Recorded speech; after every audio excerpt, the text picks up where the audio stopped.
नमस्कार। Economics Awadh classes YouTube channel पर आपका स्वागत है। आज की इस क्लास में हम लोग लगभग 25 बहुविकल्पी प्रश्नों को सॉल्व करेंगे। यह प्रश्न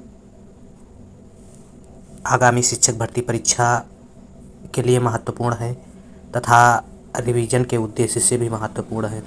यहाँ से प्रश्न आपको एग्ज़ाम में मिलने की संभावना है। तो क्लास स्टार्ट करते हैं और देखते हैं आज की इस क्लास में क्या क्या प्रश्न हैं। 1 नंबर प्रश्न है, कुल उपयोगिता अधिकतम होती है जबकि सीमांत उपयोगिता ऑप्शन ए धनात्मक होती है, ऋणात्मक होती है, शून्य होती है, इनमें से कोई नहीं। तो जब कुल उपयोगिता अधिकतम होती है तो सीमांत उपयोगिता क्या पूछा गया है, क्या होती है। तो जब कुल उपयोगिता अधिकतम होती है तो सीमांत उपयोगिता 0 होती है। इसको आरेख की सहायता से भी समझ सकते हैं। जैसे यह आरेख है टोटल यूटिलिटी का,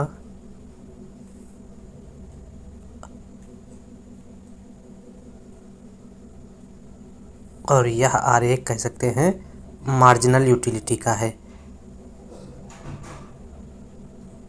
इसको दोबारा हम बनाते हैं। जैसे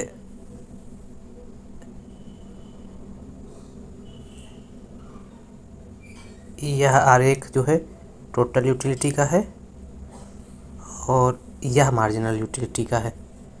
तो इसमें पूछा गया है जब कुल उपयोगिता अधिकतम होती है तो सीमांत उपयोगिता क्या होगी। जब कुल उपयोगिता अधिकतम है या टोटल यूटिलिटी यहाँ पर अधिकतम है तो सीमांत उपयोगिता जो है 0 होगी। 0 सी ऑप्शन में दिया गया तो सही आंसर सी है 1 का। इसी प्रकार से इसमें अगर और संबंधों की बात की जाए तो जब कुल उपयोगिता बढ़ रही है या बढ़ती दर से बढ़ रही है तो सीमांत उपयोगिता घट रही है। जब कुल उपयोगिता अधिकतम होती है तो सीमांत उपयोगिता 0 होती है और जब कुल उपयोगिता घटना प्रारंभ करती है तो सीमांत उपयोगिता ऋणात्मक हो जाती है। इसी प्रकार से एक संबंध और यह भी होता है कि जब पूर्ण संतुष्टि का बिंदु होता है तब कुल उपयोगिता क्या होती है। तो जब पूर्ण संतुष्टि का बिंदु होता है, पूर्ण संतुष्टि का बिंदु यहाँ पर होगा, तब कुल उपयोगिता अधिकतम होगी। पूर्ण संतुष्टि के बिंदु पर भी कुल उपयोगिता क्या होती है, अधिकतम होती है। तो इस प्रकार से यहाँ से 3-4 प्रश्न बन रहे हैं और हर एग्ज़ाम में, हर टीजीटी पीजीटी नेट के एग्ज़ाम में यहाँ से प्रश्न एग्ज़ाम में मिलता है। अगला प्रश्न है 2 नंबर, गॉसन का दूसरा नियम कौन सा है। मांग का नियम, समसीमांत उपयोगिता नियम, पूर्ति का नियम, सीमांत उपयोगिता ह्रास नियम। तो गॉसन का जो दूसरा नियम है वह समसीमांत उपयोगिता नियम है। समसीमांत उपयोगिता नियम ऑप्शन बी में दिया गया है, इसलिए 2 का सही आंसर बी है। समसीमांत उपयोगिता नियम के प्रतिपादक अर्थशास्त्री जो हैं वह प्रोफेसर गॉसन हैं, इसलिए इसको गॉसन का नियम कहा जाता है। इसके पहले गॉसन ने उपयोगिता ह्रास नियम का प्रतिपादन किया था तो उसे गॉसन का प्रथम नियम कहा जाता है, और इसके बाद उपयोगिता ह्रास नियम के बाद गॉसन ने समसीमांत उपयोगिता नियम का प्रतिपादन किया जिसे गॉसन का दूसरा नियम कहा जाता है। समसीमांत उपयोगिता नियम के अन्य नाम भी हैं जिसमें प्रतिस्थापन का नियम, अधिकतम संतुष्टि का नियम, तटस्थता का नियम, उपभोग का नियम और मितव्ययता का नियम इसको कहा जाता है, गॉसन के द्वितीय नियम को। तो यह भी प्रश्न इम्पॉर्टेंट है। अगला प्रश्न है 3 नंबर, पूर्ण तृप्ति के बिंदु पर कुल उपयोगिता न्यूनतम होती है, अधिकतम होती है, शून्य होती है, अनंत होती है। तो पूर्ण तृप्ति बिंदु कहाँ होता है। तो अगर जब पूर्ण तृप्ति बिंदु की बात की जाए तो यह टोटल यूटिलिटी हो जाएगा और यह मार्जिनल यूटिलिटी हो जाएगा। यहाँ पर पूर्ण तृप्ति बिंदु होता है तो पूर्ण तृप्ति के बिंदु पर कुल उपयोगिता अधिकतम होगी। अधिकतम बी ऑप्शन में दिया गया है तो 3 का सही आंसर बी है। इसके अलावा मार्जिनल यूटिलिटी या सीमांत उपयोगिता घटती है, फिर शून्य होती है, फिर ऋणात्मक हो जाती है, और टोटल यूटिलिटी बढ़ती है, फिर अधिकतम होती है, फिर घटना प्रारंभ हो जाती है। टोटल यूटिलिटी और मार्जिनल यूटिलिटी में 3 संबंध देखने को मिलते हैं। कौन कौन से 3 संबंध, 1, 2 और 3। पहला संबंध क्या है, टोटल यूटिलिटी बढ़ रही है तो मार्जिनल यूटिलिटी घटना प्रारंभ होती है, टोटल यूटिलिटी 0 होती है तो मार्जिनल यूटिलिटी अधिकतम होती है, और टोटल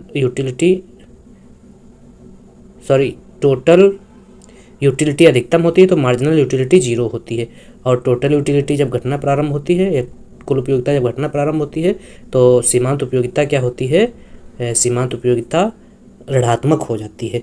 इसके अलावा जब कुल उपयोगिता अधिकतम होती है तो सीमांत उपयोगिता का जो बिंदु होता है वह पूर्ण तृप्ति का बिंदु होता है। तो इसमें 3 में सही आंसर जो है वह बी है। अगला 4 नंबर प्रश्न, घटती हुई सीमांत उपयोगिता का विचार प्रस्तुत करने वाले पहले अर्थशास्त्री कौन है, मार्शल, गॉसेन, कैनन, वालरस। तो घटती हुई सीमांत उपयोगिता का विचार जो है वह सबसे पहले प्रोफेसर मार्शल द्वारा प्रस्तुत किया गया था। सही आंसर ए है। अगला है, तालिका में खाली स्थान पर सही संख्या क्या होगी। तालिका में टोटल यूटिलिटी दिया गया है 1 2 3 4 5 दिया गया है, marginal utility x, marginal total utility x दिया गया है। तो इसमें क्या पूछा गया है, इसमें पूछा गया है मार्जिनल यूटिलिटी। तो मार्जिनल यूटिलिटी के निकालने के लिए, मार्जिनल यूटिलिटी x निकालने के लिए क्या होता है, total utility x minus total utility x minus 1।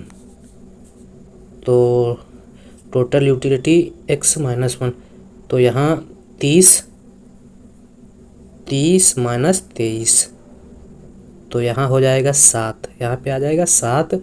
इसके बाद दूसरा जो है 32 या 7 हो जाएगा 32 माइनस 32, इसमें हो जाएगा 0। तो 7 और 0 आंसर हो जाएगा, 7 और 0 बी ऑप्शन में दिया गया, तो सही आंसर बी है 5 का। अगला 6 नंबर प्रश्न क्या है, जब सीमांत उपयोगिता ऋणात्मक होती है तो कुल उपयोगिता, तो जब सीमांत उपयोगिता ऋणात्मक होती है तो कुल उपयोगिता घटना प्रारंभ करती है, घटती है, बढ़ती है, स्थिर रहती है, शून्य रहती है।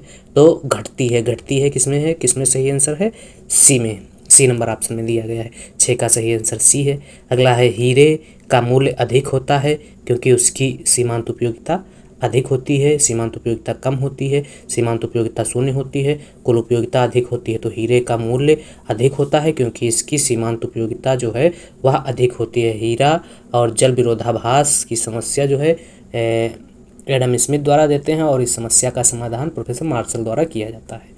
अगला प्रश्न है 8 नंबर, तो सबका सही आंसर ये है। 8 नंबर है, उपभोक्ता संतुलन में होगा जब।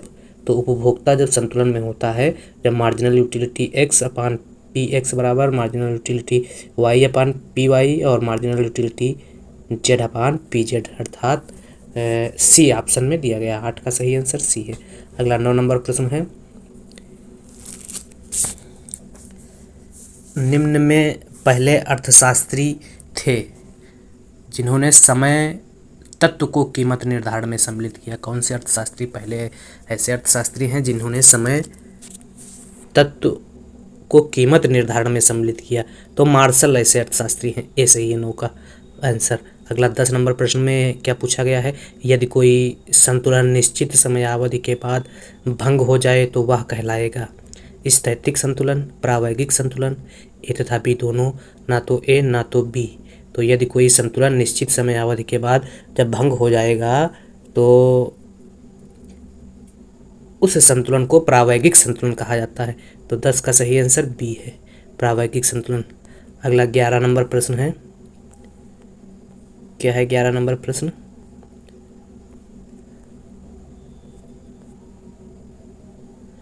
व्यापार जिसमें कोई हस्तक्षेप या नियंत्रण न लगाया जाए कहलाता है। ऐसा व्यापार जिसमें कोई हस्तक्षेप नहीं होता है उसे स्वतंत्र व्यापार कहते हैं, मुक्त व्यापार भी कहते हैं और बाधा रहित व्यापार भी कहते हैं, सभी कहा जाता है। डी आंसर सही है। अगला 12 नंबर प्रश्न है, एक दी हुई कीमत पर किसी वस्तु की मांग उस वस्तु की वह मात्रा है जो कीमत पर एक निश्चित समय में क्रेता द्वारा खरीदी जाती है। तो सही आंसर मांग हो जाएगा। 12 का सही आंसर डी है। अगला 13 नंबर है, व्यष्टि शब्द का अर्थ है। तो व्यष्टि अर्थशास्त्र और समष्टि अर्थशास्त्र, दो अर्थशास्त्रों का अध्ययन किया जाता है। व्यष्टि अर्थशास्त्र का मतलब होता है छोटा या सूक्ष्म स्तर पर जब अर्थव्यवस्था में चीज़ों को अध्ययन किया जाता है तो उसे व्यष्टि अर्थशास्त्र कहा जाता है। तो व्यष्टि का मतलब हो जाएगा छोटा। व्यष्टि अर्थशास्त्र के अंतर्गत जैसे व्यक्तिगत गृहस्थ, व्यक्तिगत फर्म, व्यक्तिगत उद्योग, मांग का सिद्धांत, उत्पादन का सिद्धांत, वस्तु की कीमत निर्धारण, साधन कीमत निर्धारण का अध्ययन करते हैं। इसी प्रकार से समष्टि की अगर बात की जाए तो समष्टि का अर्थ होता है बड़ा, माइक्रो। समष्टि का अर्थ होता है बड़ा। तो जब अर्थव्यवस्था को पूरे व्यापक स्तर पर अध्ययन किया जाता है तो उसे समष्टि अर्थशास्त्र कहते हैं। समष्टि अर्थशास्त्र के अंतर्गत बेरोजगारी, निर्धनता, मुद्रास्फीति, राष्ट्रीय आय, रोजगार, सामान्य कीमत स्तर आदि का अध्ययन किया जाता है। व्यष्टि और समष्टि अर्थशास्त्र जो शब्दों का प्रयोग है सर्वप्रथम अर्थशास्त्री रेगनर फ्रिश द्वारा किया गया था।